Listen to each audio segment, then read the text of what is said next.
Ya Allah, Kan'an niku putra kula, Kan'an niku keluarga kula.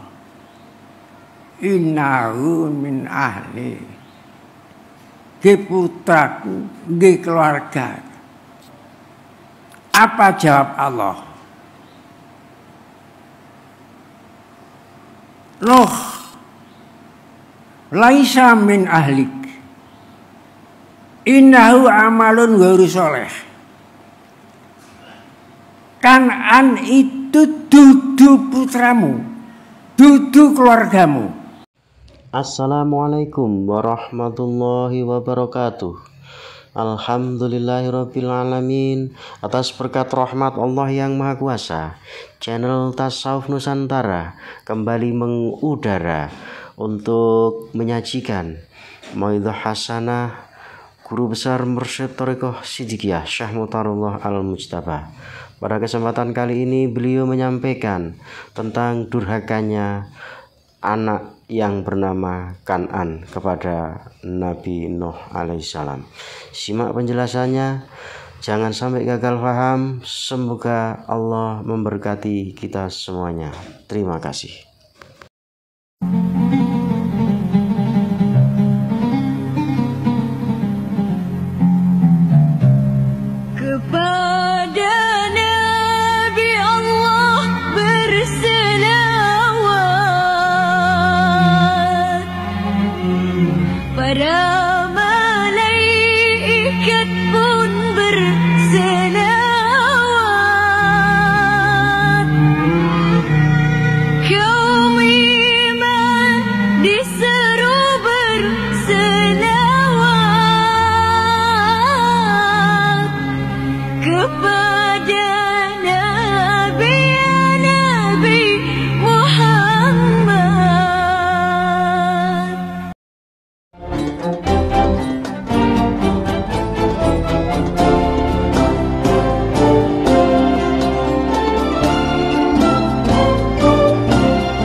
Kalau sudah durhaka nyimpang kepada ajaran Islam, seperti durhakanya La'bah dan Kan'an. La'bah istrinya Nabi Nuh, Kan'an putranya La'bah, anak karo ibu sudah masuk kafir. Baca sendiri dalam Al-Quran, surat Hud, surat Tahrim.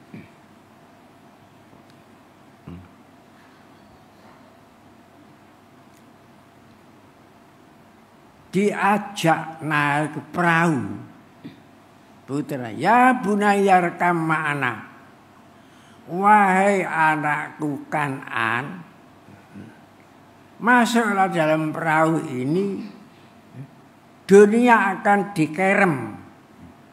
Tidak mau. Bahasa saya cukup mempunyai kekuatan, akan berlindung kepada gunung itu. Dibantah bapaknya itu, akan Nabi Nuh, nak, tidak ada yang bisa selamat sangka azabnya Allah ini, tidak ada, kecuali mengikuti Allah. Tak percaya karo bapak ini, ngelangi, mencari gunung yang tinggi, berlindung supaya gak sampai tenggelam. Belum sampai tekan gunung, antara gunung karo ombak dikemplong karo ombak, kan tenggelam. Ibunya tenggelam, La'bah. Yang selamat istrinya yang namanya Amroh dan putra-putri selamat.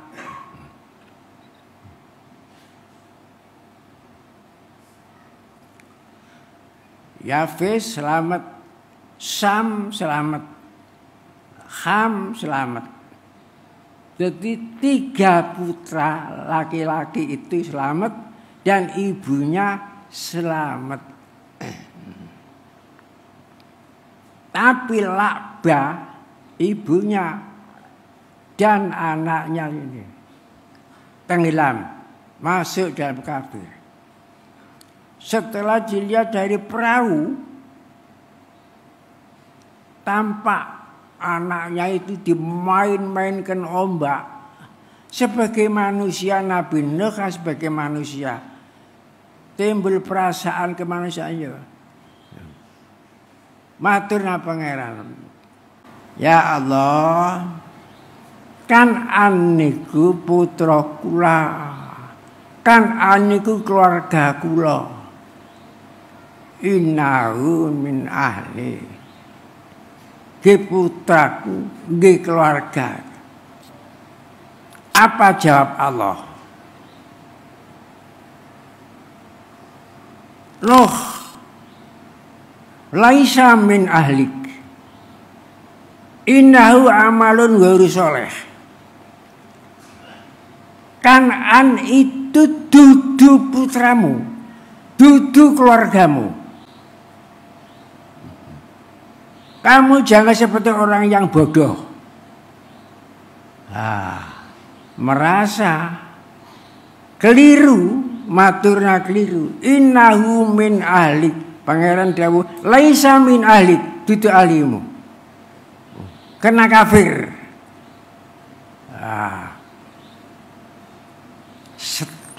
Beberapa tahun Nabi Nuh tidak berani melihat atas, takut. Karena merasa keliru, takut. Ya. Jadi keluarga itu ada 2. Keluarga biologi, keluarga jasmani, keluarga darah, keluarga sabab. Ingat, kalau kita ini warga negara, sebab kita mengikuti aturan-aturan negara, maka disebut keluarga negara. Jadi ada warga itu ada 2 macam, warga sabab, warga nasab. Kalau warga nasab, warga darah, biologi. Bukan warga ideologi. Biologi itu darah.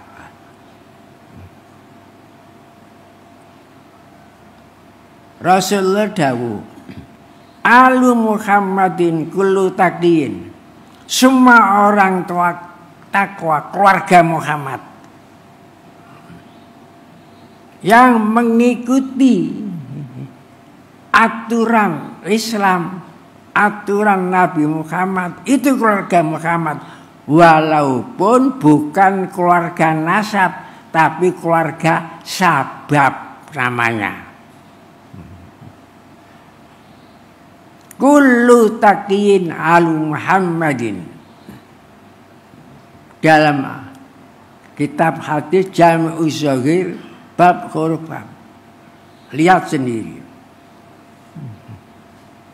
Jadi ini yang banyak yang tidak paham.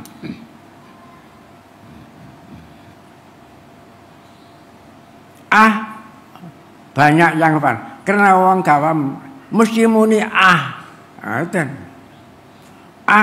orang dekat kok iso mengingkari lah ngono.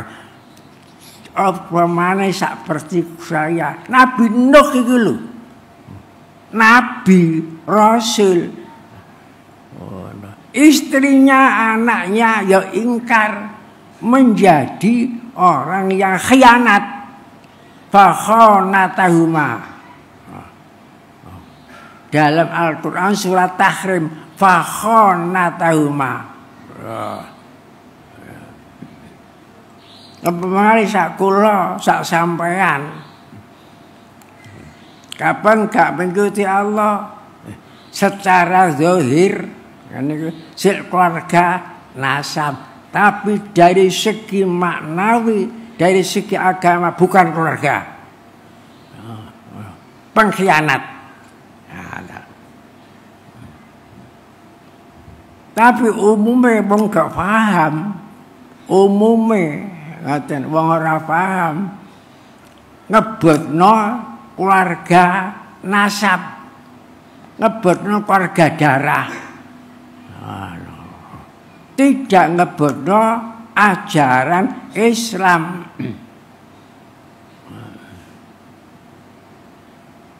Oleh karena saya sebagai mursyid tanggung jawab dunia akhirat bagi saya, khusus bagi saya lagi, bagi saya, bukan bagimu. Kalau nyimpang songko ajaran Islam, walaupun dari segi nasab keluarga, tapi dari segi sabab bukan keluarga. Bukan keluarga. Saya tidak akan melibatkan orang lain. Akan saya pertanggungjawabkan di hadapan Allah sendiri. Apa kurang tegas? Orang-orang masih tanya, mosok? Kok cik mosok ayo? Nek sampean tetap mosok ya sampean tetap bosok.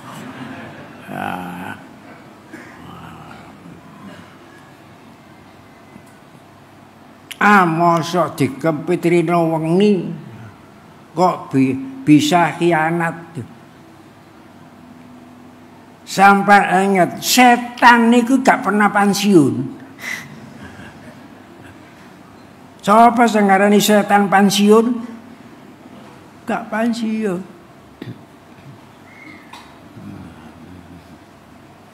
Ada orang tawa-tawa supaya saya libatkan, saya tidak akan melibatkan orang seorang lain pun, dan saya pun tidak tahu sebab-sebabnya Siddiqiyah tertimpa bala ini, tidak tahu, tertimpa ujian tidak tahu. Saya mengisyawi tidak ada satu pun manusia yang bisa hindar dari ujian, tidak bisa. Al-Quran menyatakan, khalaqal mauta wal hayata liyabluwakum. Allah menjadikan mati, Allah menjadikan urip, dua-duanya itu ujian. Jadi manusia kan tidak bisa hindar dari urip, tidak bisa hindar dari mati, jadi tidak bisa hindar dari ujian. Tabarakalladzi biyadihil malakutu kulli syai'in qadir. Alladzi khalaqal mauta wal hayata liyabluwakum ayyukum ahsanu amala. Diuji. Kan sering-sering orang membaca surat Tabarok. Uninya begitu, tabarakalladzi biyadi malakutu kulli syai'in wa ilaihi turja'un. Alladzi khalaqal mauta wal hayata liyabluwakum. Allah menjadikan mati, Allah menjadikan urip liyabluwakum, untuk menguji imanmu. Jadi iman kita ini diuji dengan hidup, iman kita ini diuji dengan mati. Ujian hidup artinya ujian masih berkumpul. Ujian mati artinya ujian pisah.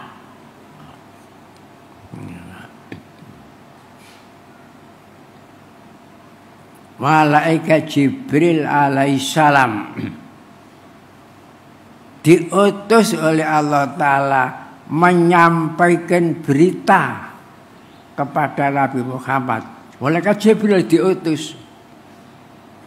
Setelah malaikat Jibril datang kepada Nabi Muhammad, Nabi Muhammad didhawuhi,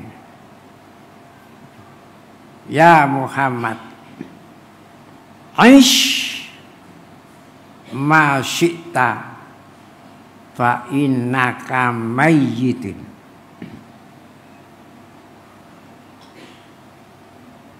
Wa'mal ma syi'ta fa innaka majziyun bih. Aish Muhammad, sampean boleh hidup 100 tahun, 200 tahun, 1000 tahun, 1.000.000 tahun boleh, tapi toh akhirnya mati. Isma syi'ta fa innaka mayyitun. Wa'mal ma syi'ta, berbuatlah, beramallah menurut sekehendakmu. Fa innaka majziyun, kamu pun akan menerima balasannya. Amal baik dibalas baik, amal jelek dibalas jelek. In khairan fa khairan, wa in syarran fa syarran. Mesti akan ngunduh wae.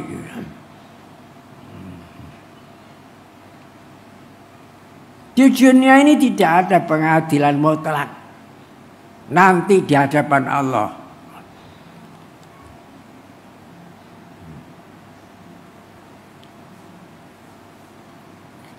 Kalau bisa lolos pengadilan di dunia, nanti di hadapan Allah tidak bisa lolos, karena yang mengadili hanya Allah.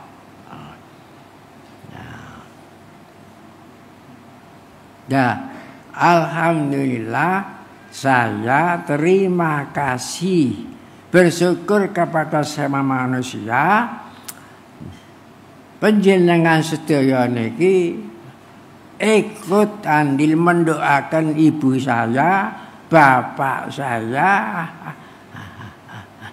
dengan doa kausaran. Nah, niki saya harus terima kasih sebagai anak.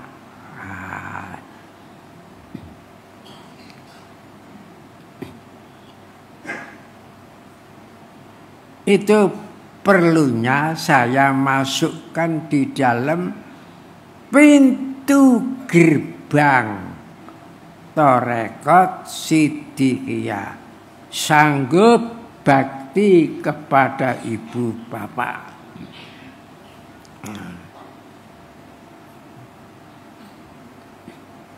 Ini tanggung jawab mursyid. Sebab tidak gampang, ya. Berat tanggung jawab memimpin orang banyak ini. Orang yang tidak berpikir secara hikmat, mandang alangkah enaknya Kiai Mokhtar itu duit akeh, tanah ombo, ombo sapiro,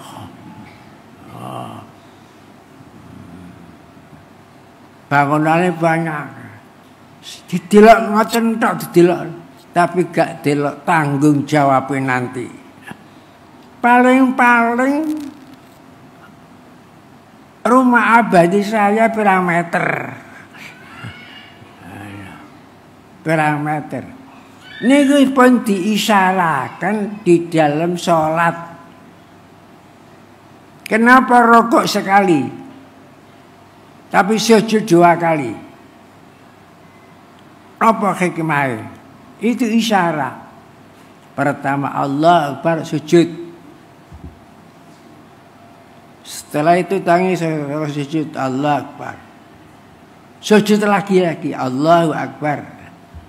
Napa kok sujud itu kedua kali? Ini isyarat. Pertama, saya dari kamu.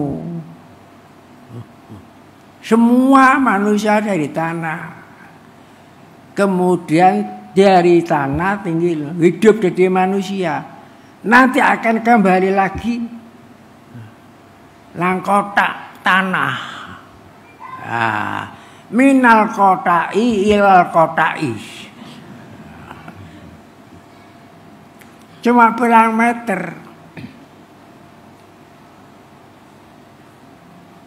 Dawuh Allah Ta'ala dalam Al-Quran surat Ali Imran.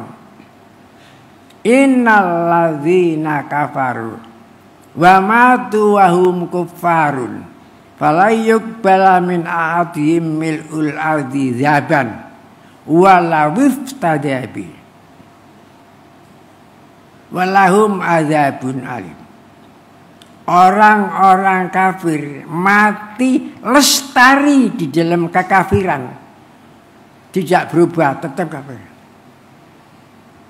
Innal ladzina kafaru wa matu, dan mereka mati wahum kuffarun, mereka tetap kafir.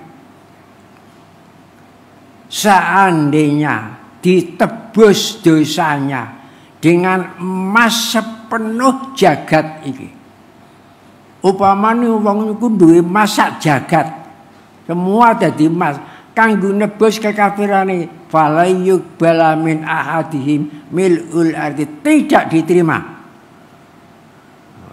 Bagaimana beratnya, nilainya harga iman itu? Dijoli emas iki lho, sak donya ditolak.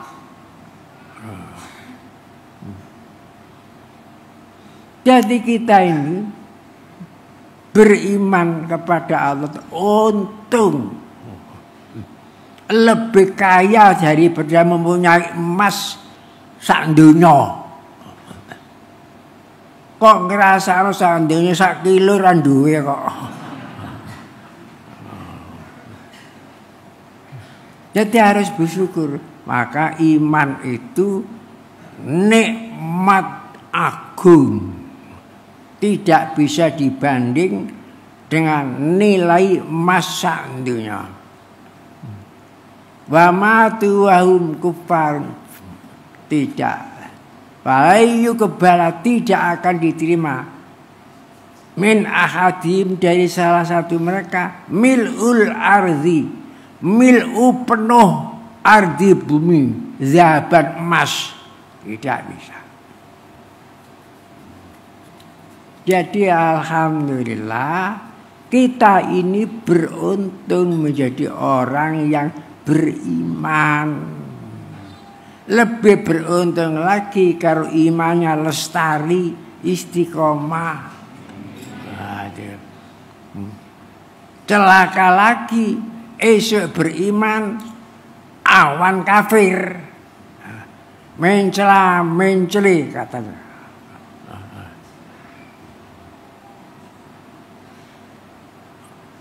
Celaka.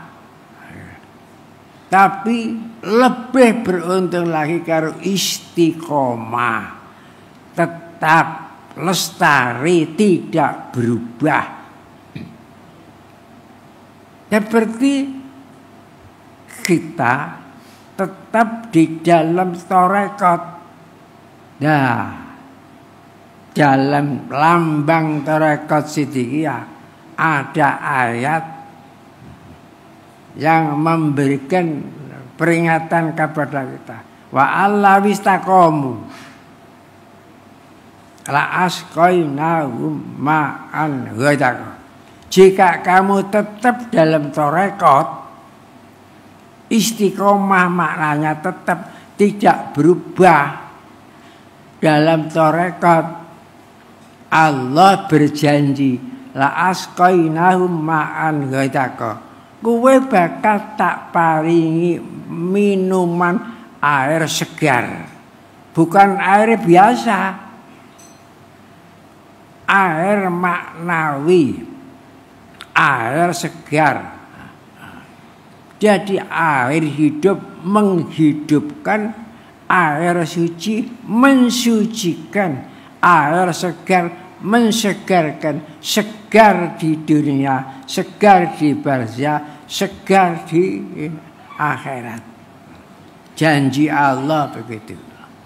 Jadi air segar menyegarkan, air suci mensucikan, air hidup menghidupkan, menghidupkan akal, menghidupkan pikiran, menghidupkan rasa.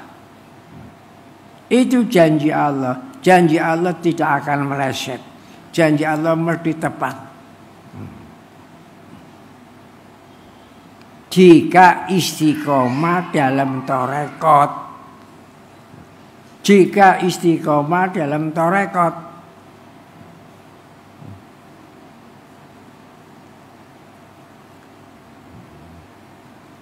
Istiqomah bukan lama. Kadang-kadang nduk tarekat sidikau selama berang-berang tahun. Tapi rene gak istiqomah, melok setan. Ya gagal gak oleh bahkan maan yo jako.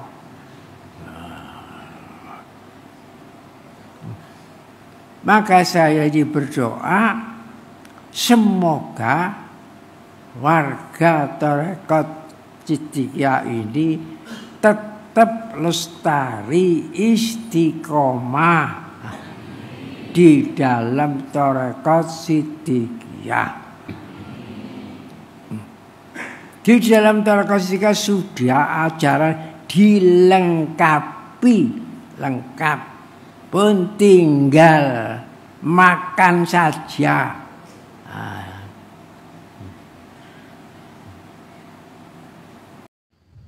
Demikian tadi sudah kita saksikan bersama pengajian dari Mursyid Thariqatus Sidikiyah Syekh Mutarullah Al-Mujtaba tentang durhakanya Kan'an dan ibunya yang bernama La'bah.